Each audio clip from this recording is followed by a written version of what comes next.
আমাদের মোহতারাম মেহমান, আজকের প্রধান অতিথি, সারা বাংলাদেশের সবচেয়ে জনপ্রিয় আলোচক যারা, তাদের মধ্যে অন্যতম আমাদের ভাই হযরতুল আল্লাম শেখ খালেদ সাইফুল্লাহ আইয়ুবী হাফিজাহুল্লাহ হযরত চলে আসছেন। আল্লাহু আকবার বলেন, আল্লাহু আকবার। এরে দোস্ত, দুনিয়ার সবাই অপরাধীর খুঁজে শাস্তি দেওয়ার জন্য, পুলিশ অপরাধী খুঁজেন শাস্তি দেওয়ার জন্য, এমনকি সন্তান অপরাধ করলেও মা বাবা খোঁজেন শাস্তি দেওয়ার জন্য। গফফার ওই মালিকের নাম, যিনি অপরাধীরে খুঁজেন মাফ করার জন্য।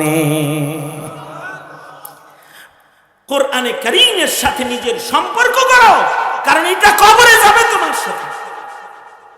নেতার সাথে সম্পর্ক করলা কবরে যাইব না, কোরআনের সাথে সম্পর্ক করলা কোরআন কবরে যাবে, তোমার পাহারাদার। সুতরাং আসন্ন রমাদান, এইটা যেন আমাদের জিন্দেগিকে নেকির দ্বারা পরিপূর্ণ করার মেহনতের রমাদান হয়। তো ইয়ার আসি না ইনশাআল্লাহ? বেশি সময় লাগবে না, এক পারা করে তিলাওয়াত করেন দিন, তাতে 30 দিনে খতম হয়ে যাবে।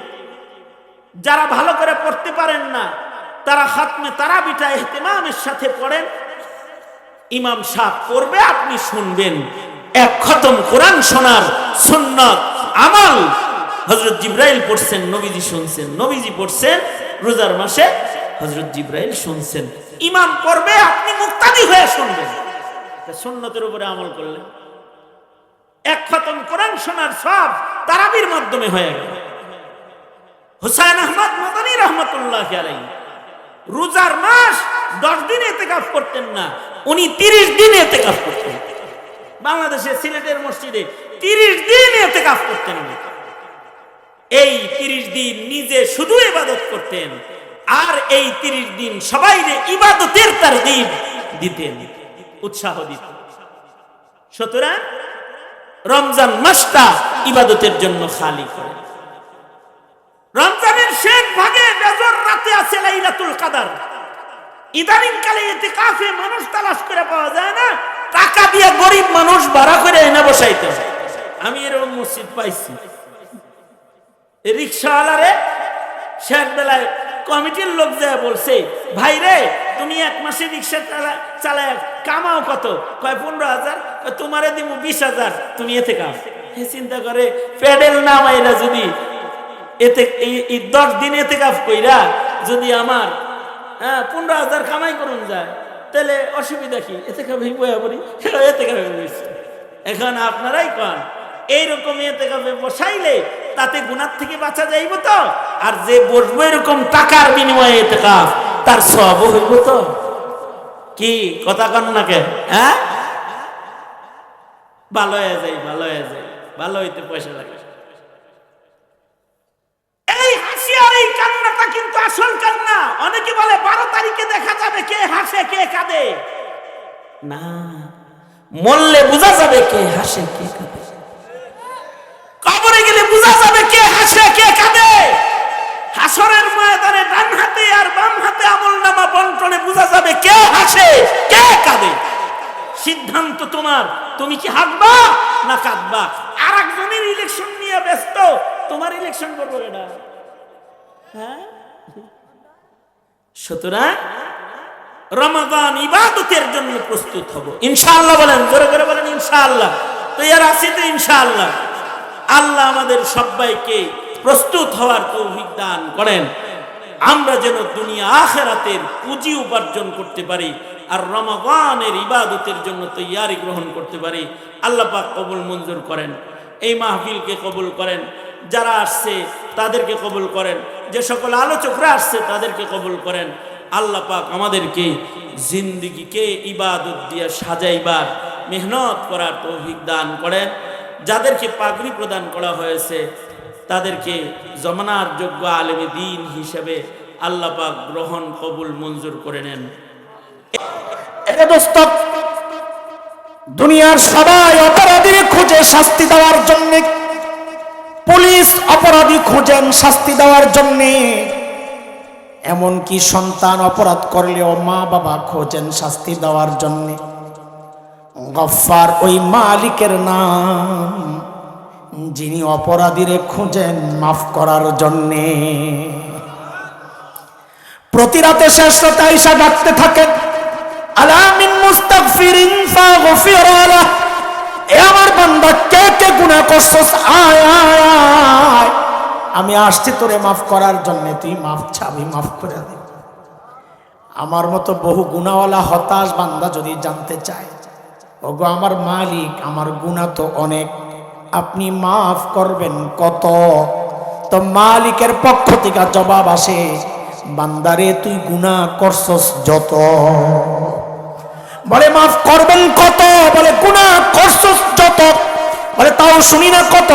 তো হাদিসে কুদসি আল্লাহ বলেছেন, নবীজি তার জবানে শোনাইছেন, আল্লাহ বলেন আমার কোন বান্দার গুনার পরিমাণ যদি সারা দুনিয়া ভরে যায়, ভরতে ভরতে ভরতে ভরতে সারা দুনিয়া ভৈরা স্তূপ হতে হতে হতে হতে ওই গুনাহ যায়া যদি আসমানে যায়া লাগে, কই কই কই কই আসমান কত দূর জানা আছে? বিজ্ঞানীরা আবিষ্কার করেছে নক্ষত্রগুলো লক্ষ কোটি মাইল দূরে, আসমান কত দূর আবিষ্কার থাক দূরের কথা, এখন পর্যন্ত কল্পনাও কেউ করতে পারে নাই।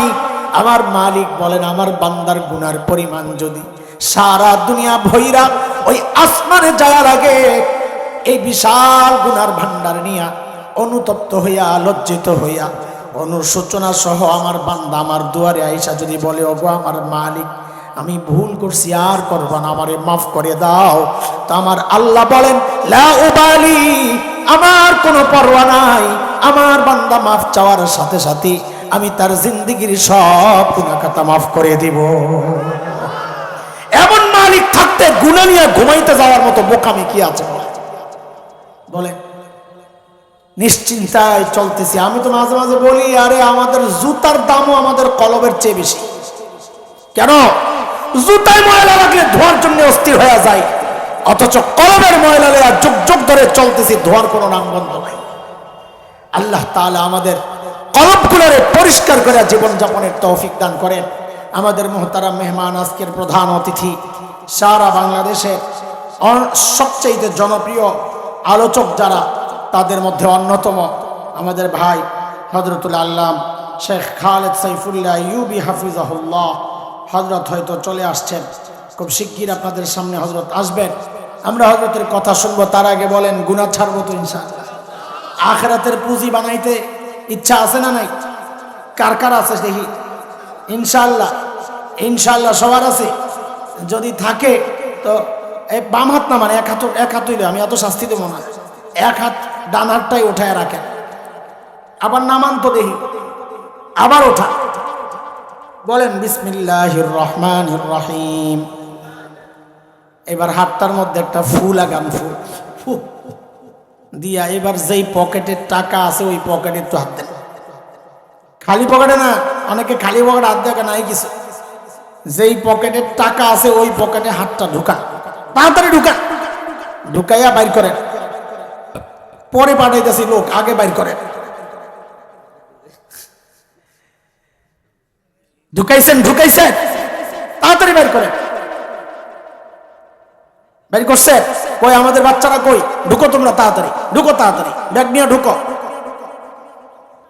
ব্যাগ নিয়ে ঢুকো। আখিরাতের পুঁজি বানাই, নাহলে সময় মতো আটকায়া যাবে।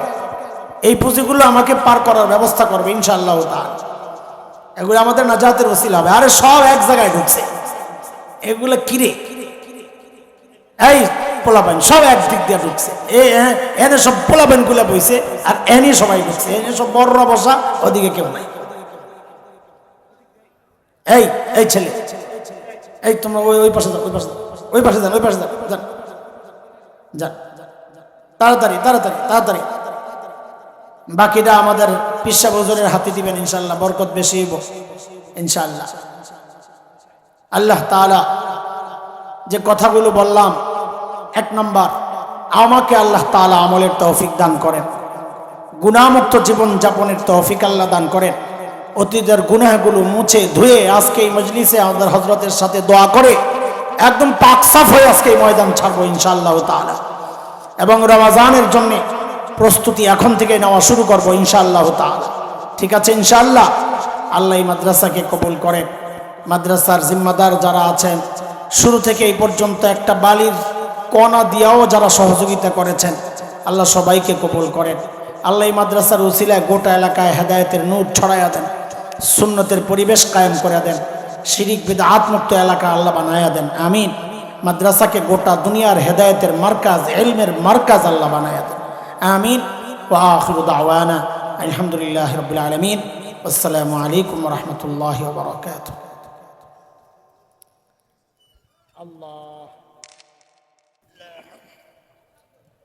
আলহামদুলিল্লাহ। সম্মানিত উপস্থিতি,